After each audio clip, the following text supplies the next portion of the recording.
Please, how much? How much?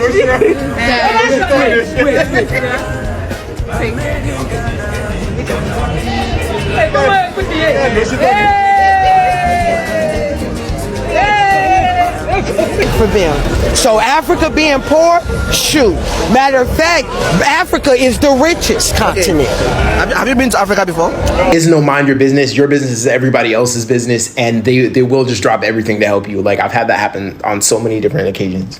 Reason number 2, it might be jarring to see. Most exciting times I've had is joining this organization, mainly just to try out the dishes, because you realize that you can get money to try everything else. So there is a Caribbean woman that visited Ghana, and she's sharing her shocking but wonderful experience that she has had in Ghana. And also I have Americans, Europeans, and also some Africans that are visited and are also schooling in Ghana, who are sharing their wonderful experience living and visiting Ghana. Don't forget to like, don't forget to subscribe. You don't lose anything but by liking, commenting, whatever you think, and share. Please don't forget to subscribe too. Let's go into the videos. I find very moving in Ghana. You become family to people that you never knew. You did not grow up with these people, and that's one of the reasons why for me, I can have a community and feel like family with people that I did not go to school with. There were people who, once they knew you were coming in, you were entering the country, they would drop everything, their job schedule, everything, and come to meet you at the airport. I could always rest assured and look forward to having the delegation or having people who would be there to welcome me warmly and to ensure that I got to my destination safely, which I normally do anyway, because as I said, Ghana is one of the safest, peaceful places I know in the world. They would be there for you. They treat you just like family. I recall the family who once I visited Ghana and I was planning to stay at an Airbnb or a hotel, and once these people know that you're visiting, they're like, no, we're not going to allow you to do that. They gave up their air-conditioned bedroom with their water dispenser and refrigerator, everything in that room for my comfort. And honestly, guys, when I said, let me give you some money to show my appreciation, they're like, no, we don't want your money. Guess what? I got a card and put the money in the card in an envelope and still left it for them. This is the heart and the spirit of Ghana. I'm telling you, I love these people. Here are 3 reasons why you should never under any circumstances move to Ghana. There is no mind your business in Ghana. I cannot count on one hand how many times I've been dealing with something and people just completely drop whatever they're doing to come and help. Like, it's just the most annoying thing ever. Like, there is no mind your business. Your business is everybody else's business, and they will just drop everything to help you. Like, I've had that happen on so many different occasions. Reason number 2, it might be jarring to see so much safety. When I tell y'all, I have seen on multiple occasions 5-year-old kids walking home late in pitch black dark, just like it's normal, walking by themselves. And I'm just like, how are these people?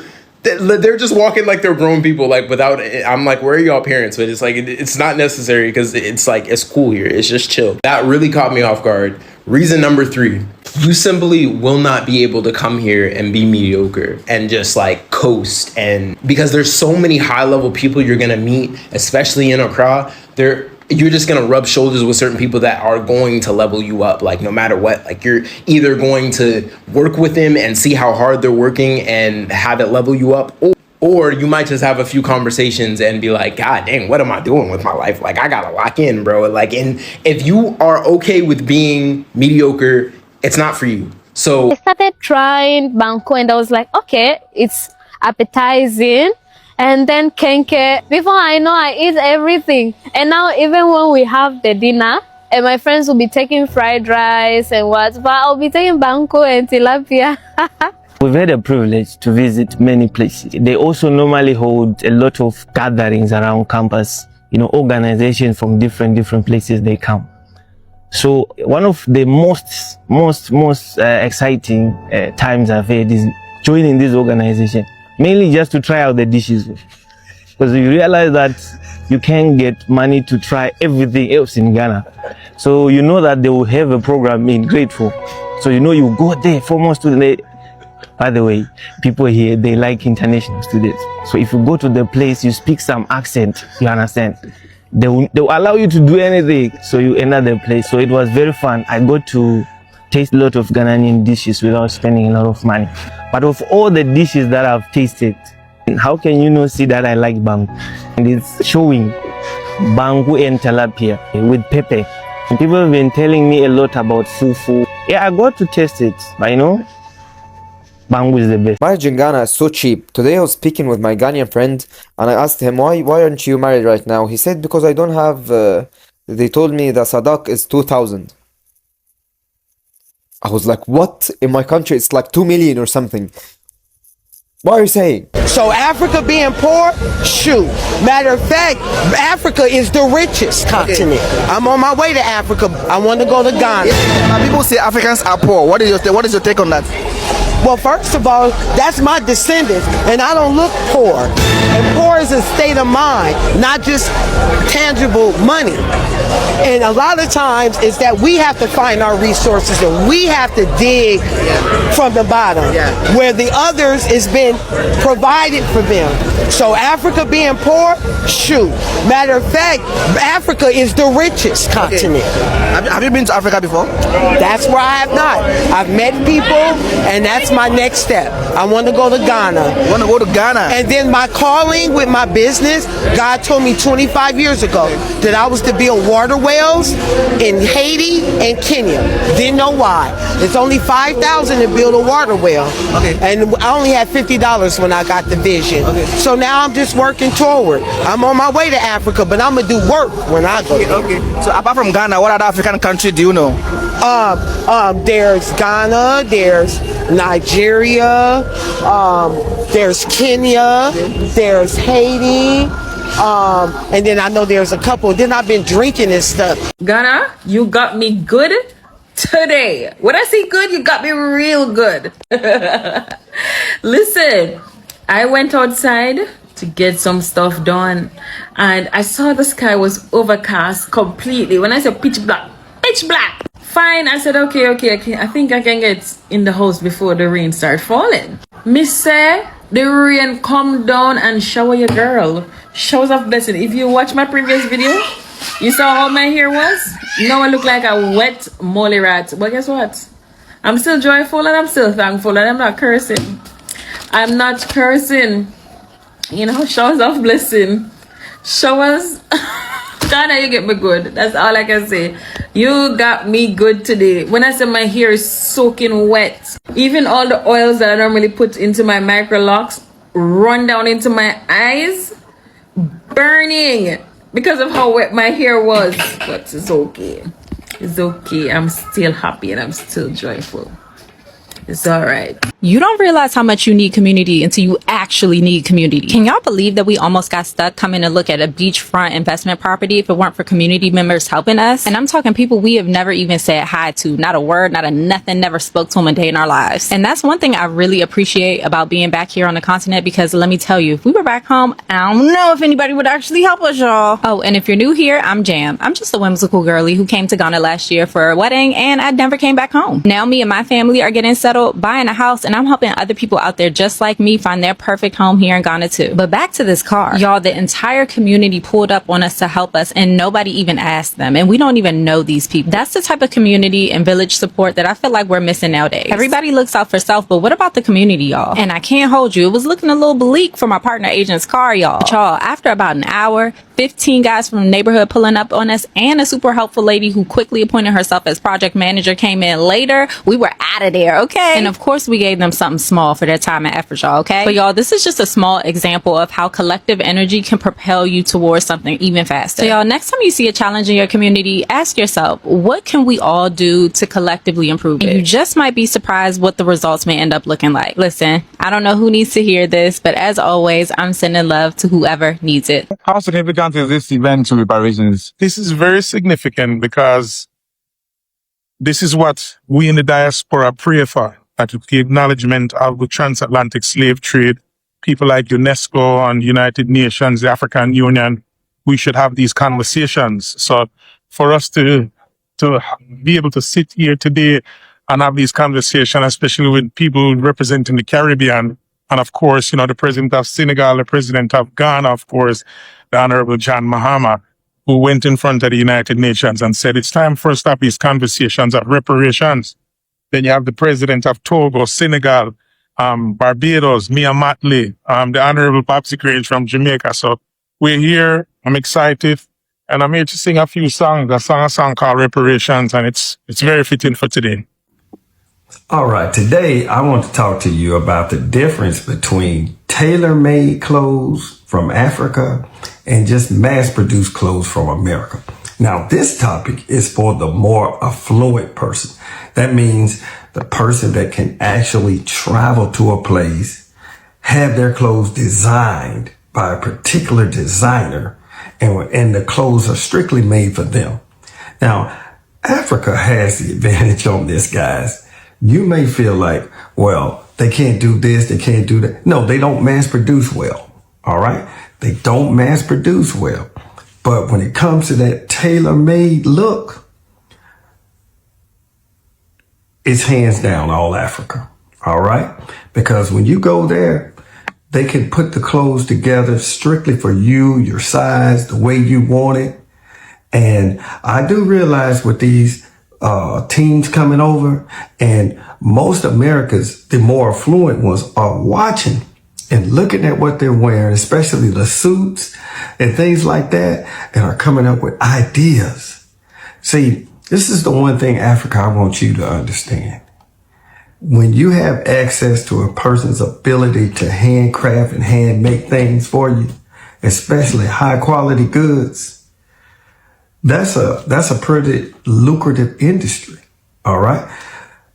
Versus when you're buying off a rack here in the United States, we often buy from a store and they make thousands and thousands of the same pair. Quality goods, but it's mass produced. Africa has some of the best tailor-made designers that I've ever seen. And I'm just surprised they're not on the world stage with their designs, because when I'm over there, I'm definitely into the tailor-made game. And most people that can afford it now, you have to be able to afford it, they'll get on that plane, get over there and enjoy the quality of the tailor-made good. Now, not all people are good at it, but when you find one that's good, you better stick. I'm gonna say my favorite local dish is angwamu. I just like the mix of eggs and rice together. It's not fried rice, y'all. It's white rice, oil fried white rice. I hope I'm making sense. They put garlic and onion in it, and then they season it. You fry it for a little bit, and then you add water. So you don't just add the water from the beginning. You fry the rice first. Have you cooked it before? Yes, I have. Okay. Yeah. Okay. You gotta let me slide on something. Okay, I got you. Like for I was real. even thinking about hosting something where all you guys can come to my house. Yeah, I would love haven't been to my house yet. For sure. The fun thing with ngwamu is you eat it with pepper. You can have the red pepper. You can have the green pepper. You can eat it with shito, and then you choose your choice of protein. And then plantain and avocado. So it's a whole thing. The second runner-up is kenki. I love kenki. Kenki is so good. So those two are my favorite. I need a Ghanaian wife, therefore I'm trying Ghanaian food for the first time. I went to Cynthia's restaurant in Battersea. Everything cost £35. Jollof rice with chicken. The jollof so spicy. It's better than Nigerian jollof. Okra soup with spinach. What meat is this? I need something. Eba. Yum. I need a drink. Ghanaian Fanta. Spicy egg. Where's the spice? Pounded yam. So sour. It's nice with the okra soup. We unite. This is better than egusi. Soya kebab. Very seasoned, but delicious. Wachi. This is so fucking good. This has beef, egg, pasta, breadcrumbs. Yum. Super malt. My Ghanaian friend told me to do this. Apparently they do it all the time.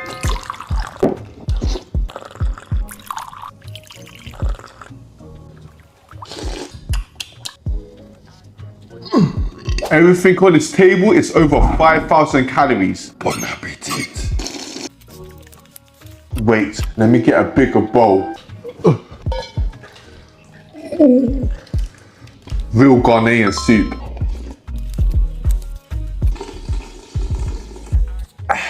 Done. Big up Ghana. Hopefully I impress my future Ghanaian wife. So, I didn't expect that video to go so viral from yesterday, but the main question I'm seeing is people asking me why I wanted to stay here and where I am staying. So, my first ever time in Ghana was actually in Ho, in the Volta region, which is the place I just showed you. That's what I came here for, to build this. So I was originally only meant to come here for 6 weeks, and I came here, and as you probably know, in the West we get told that Africa is like a dangerous, poor place, so I was actually scared of coming here. And then when I arrived, I realized, like, wow, our Western leaders have been lying to us, and actually the people in Ghana and Africa are real humans, you know, living like real humans, and we are the robots and the slaves, you know, to the system. And it was a big wake-up call for me. I didn't trust the Western governments, but it made me realize that actually we are the idiots, and yeah, Africa is the real humans.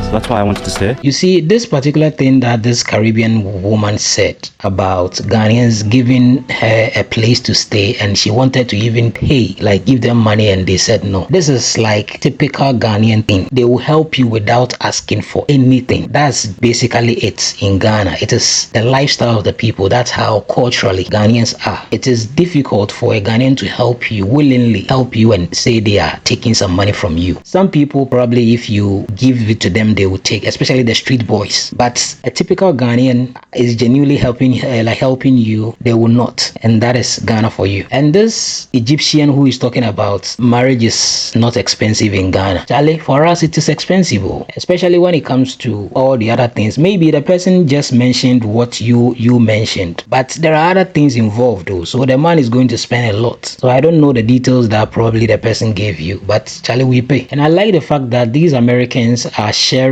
how they love Africa. You know, sometimes when you are in the internet, you see these FBAs and you think, Charlie, many Americans think the same way, like the way these FBAs think. But I think randomly he's someone that I've been following, and he's been interviewing multiple African Americans, and they love Africa and they understand that they are from here. And that's one thing I really love about some of these interviews. You get to see the real mindsets about some of these African Americans. And Charlie, we also love you guys. Trust me, we also love you. And this American lady talking about her car got stuck and people came around randomly to just help. This is something that I've actually heard it from a lot of foreigners who basically are living in Ghana, or probably they visited. And let me tell you, Ghanaians are like that. They will just help. Like, as I said, they will just help you without taking anything from you. You are stuck. People are around. They will not even wait for you to ask them. They will come around and just help. That's basically it. So when people see a lot of videos on the internet, people talking good about Ghana, they don't really understand. They think it's about some beautiful infrastructures and whatever, skyscrapers. No, it is the people. That's why people just love Ghana. So get that. Thank you so much for watching.